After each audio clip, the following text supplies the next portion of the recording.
Olá, queridos de Deus, tudo bem com você? Tudo bem com a sua casa?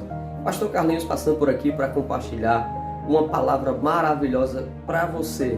Eu gostaria que você ouvisse com muita atenção, se possível, compartilhasse essa palavra para 2 ou 3 pessoas aí que você tiver conhecimento, tá bom? Presta atenção. Você sabia que Deus lhe abençoou para você ser bênção para outras pessoas? Você sabia que Deus colocou você aonde você está para que por meio de sua vida você venha a ajudar, auxiliar muitas outras pessoas? Sim, é verdade. Querido, quando a gente começa a entender as bênçãos de Deus na nossa vida, quando a gente começa a compreender aquilo que chegou nas nossas mãos, a gente passa a viver os planos de Deus, o propósito de Deus em nossa vida.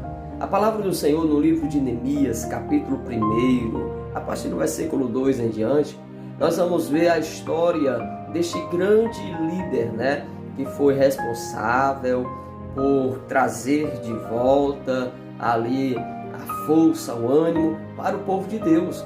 Neemias, ele estava distante de Jerusalém, ele estava a muitos e muitos quilômetros de Jerusalém, distante. Ele estava em um outro território, em uma outra nação, trabalhando, servindo o rei. Neemias estava bem. Neemias, ele não tinha falta de nada. Olhe para o texto, Neemias capítulo 1. Ele não tinha falta de absolutamente nada. Neemias, a sua vida estava muito sossegada. Mas veja que o irmão de Neemias e alguns homens de Jerusalém, quando foram ter com Neemias, a palavra do Senhor diz que Anani, ele relatou como estava o povo. Anani disse: olha, Neemias, a situação está difícil, ninguém tem coragem para nada, ninguém tem ânimo para nada, Jerusalém está destruída, o templo está destruído, está tudo queimado, está tudo em cinzas, ninguém tem ânimo para se levantar e mudar essa situação. Então, quando o relato, o anúncio foi declarado a Neemias, a Bíblia diz no versículo 3 em diante que Neemias, ele agora vai orar ao Senhor Deus, ele vai falar com Deus. Neemias, ele vai chorar diante de Deus por causa da situação do seu povo. Querido, e deixa eu abrir um parênteses aqui. Quem sabe, para muitos, a atitude de Neemias não deveria ter sido aquela. Afinal de contas, Neemias estava bem, Neemias estava bem, estava empregado, estava ganhando super bem, tinha o que comer, tinha o que vestir, estava numa boa cidade, não tinha guerra, enfim, a vida de Neemias ia muito bem. Por que Neemias ele ia se preocupar com os seus irmãos, com a situação, problema dos seus irmãos, seus parentes, Por que Neemias ele ia se preocupar com o problema dos outros? Afinal de contas, cada um resolve a sua vida. Talvez esse é o pensamento de muitas pessoas nessa atualidade. Mas eu chamo a sua atenção exatamente nesse ponto. Muitas vezes o Senhor Deus tem abençoado você, tem colocado você em um patamar, aí um pouco mais elevado. Você está bem, sua casa está bem, você está trabalhando, sua vida vai bem, está dando tudo certo para você. Mas qual é o objetivo disso? O objetivo disso é para que por meio da sua vida, Deus venha a ser glorificado. Você precisa entender o propósito, da bênção que está na sua vida. A bênção, ela tem propósito.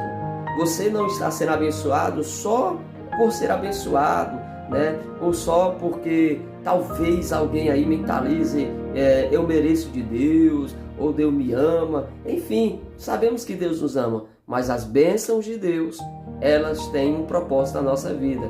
E o primeiro propósito das bênçãos de Deus é abençoarmos outras pessoas. Você precisa se compadecer de outras pessoas. Você precisa interceder, assim como Neemias, ele intercedeu por aqueles que estavam distantes, né? Estavam longe dele ali. Neemias, ele sentiu a dor, ele teve misericórdia, né? Ele se colocou no lugar daquelas pessoas. Ou seja, querido, quando nós fazemos isso, nós revelamos o amor de Deus que é no nosso coração.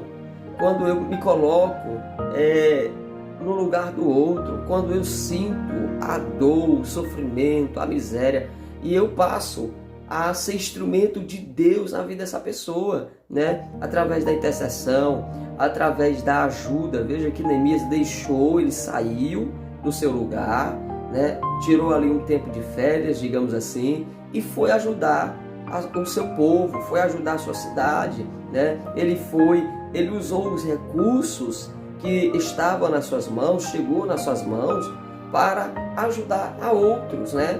Ele foi instrumento de Deus. Então deixa eu resumir aqui. O Senhor Deus tem te dado recursos, tem te abençoado, né? Pode ser até com pouco, mas o Senhor tem te abençoado de uma tal forma que por meio disso você precisa compreender que Deus quer que você abençoe outras pessoas, auxilie aqueles que estão passando por um momento de crise. Eu não digo só a questão financeira, né? Você precisa ser instrumento nas mãos do Senhor, ajudando, orando, acompanhando pessoas em oração, visitando outras pessoas, tirando um tempo, né, do seu tempo para dar atenção a alguém, né, para auxiliar outras pessoas. Amado, quando nós fazemos isso, nós entendemos, né? Quando nós temos essas atitudes, nós passamos a compreender que o Senhor está nas nossas vidas. O Senhor é conosco. A presença de Deus é na nossa vida. Então, tome hoje o conselho e a reflexão da palavra de Deus para a sua vida. Seja você uma bênção para muitas outras pessoas. Você conhece muita gente que está precisando de auxílio, de uma palavra, de uma oração, de um socorro, né, de uma ajuda. Então vá lá, seja instrumento de Deus para essa pessoa. Seja instrumento de Deus na vida dessa pessoa, tá bom? Que Deus abençoe você, que Deus abençoe sua casa. Você que não é inscrito, se inscreva aí, ativa o sininho, tá bom? Para você receber todas as notificações aqui, sempre quando tiver vídeo novo no nosso canal, tá bem? E que a presença do Senhor possa encher você e a sua casa, e que a bênção de Deus possa habitar de forma graciosa a sua vida, em o nome de Jesus. Um abraço e até a próxima.